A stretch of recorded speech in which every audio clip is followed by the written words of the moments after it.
కొరింథీయులకు రాసిన 2వ పత్రిక 6వ అధ్యాయం 1వ వచనము. కాగా మేమాయన తోడి పనివారమై మీరు పొందిన దేవుని కృపను వ్యర్థము చేసుకొనవద్దని మిమ్మును వేడుకొనుచున్నాము. మనం ప్రార్థించినప్పుడు దేవుని నుండి కృపను పొందుకుంటాము.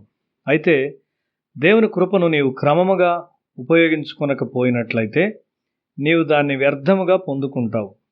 ఒక ఆత్మ కొరకు నీవు ప్రార్థించినప్పుడు ఆత్మను బంధకములో పెట్టుకొనిన దురాత్మ శక్తులు పారిపోతాయి. తల్లిదండ్రులు వారి పిల్లల కొరకు ప్రార్థించుతున్నట్లయితే దేవుని వాక్యము ఏదో ఒక విధముగా వారిలోకి ఇంకిపోతుంది. మనము దేవునితో సహపనివారమై ఉన్నాము. దేవుడు యేసును మరణము నుండి లేపినప్పుడు భూమి ఆకాశముల పైన సర్వశక్తిని ఆయనకి ఇచ్చాడు. ఈ శక్తి మనలో పనిచేయుచున్నది. పాపము ఈ లోకములోనికి మరణాన్ని తెచ్చింది. అయితే క్రీస్తులో మరణించిన వారి సమాధులు ఒక దినాన తెరువబడతాయి. వారి దేహములు మాత్రమే సమాధుల్లో ఉన్నాయి కానీ వారి ఆత్మలు దేవునితో ఉన్నాయి. ఎఫెసీయులకు రాసిన పత్రిక 1వ అధ్యాయం 19వ వచనము. ఆయన క్రీస్తునందు వినియోగపరచిన బలాతిశయమును బట్టి విశ్వసించు మనయందు ఆయన చూపుచున్న తన శక్తి యొక్క అపరిమితమైన మహాత్మ్యమెట్టిదో మీరు తెలుసుకొనవలనని మన ప్రభు అయిన యేసుక్రీస్తు యొక్క దేవుడైన మహిమ స్వరూపియగు తండ్రి తన్ను తెలుసుకొనుటయందు మీకు జ్ఞానమును ప్రత్యక్షతయును గల మనస్సు అనుగ్రహించున్నట్లు నేను నా ప్రార్థనల యందు మిమ్మును గూర్చి విజ్ఞాపన చేయుచున్నాను. దేవుడు యేసును మరణము నుండి లేపినప్పుడు తన గొప్ప శక్తిని ఉపయోగించాడు. ఆయన వాగ్దానములను నీవు స్వంతం చేసుకున్నంతగా మరియు ఆయన వాక్యమునకు విధేయులమవునంతగా ఆ శక్తి నీకు ఉంటుంది. ఈ శక్తిని మనం ఉపయోగించకుండా ఉండునట్లు సాతాను గట్టిగా ప్రయత్నిస్తాడు. దేవుని కృపను వ్యర్థముగా పొందుకొనవద్దని పరిశుద్ధుడైన పౌలు మనలను హెచ్చరిస్తున్నాడు. ఇతరులను ధనవంతులుగా చేయుటకు మనము దాన్ని తప్పక ఉపయోగించవలసి ఉన్నాము. లోకమంతటి భారము తన బాధ్యతగా ఒక క్రైస్తవుడు భావిస్తాడు. కాబట్టి దేవుని యొక్క అపరిమితమైన గొప్ప శక్తి మనకు అవసరమై ఉన్నది.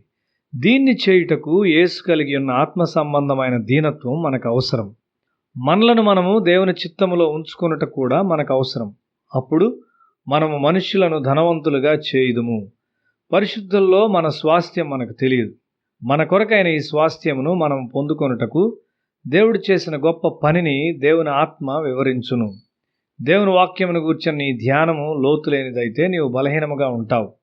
నీ స్వాస్థ్యము నీవు ఎరుగవు. అందును బట్టి నీవు దాని విషయమై గట్టిగా అడగలేవు. కాబట్టి నీవు దాన్ని పొందలేకపోవచ్చున్నావు.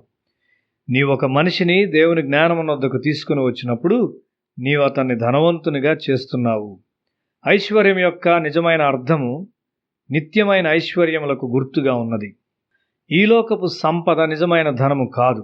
అది ఎల్లప్పుడూ ఉండదు. కానీ దానిని బట్టి మనుష్యులు లేమికి దూరముగా ఉన్నామనియు ఏ సమస్య లేకుండా భద్రముగా ఉన్నామని తలంచి మోసపోతారు. దేవునిలో నమ్మకం ఉంచువారు నిజముగా భద్రత కలిగి ఉంటారు. దేవుడిచ్చు ధనము విశ్వాసము.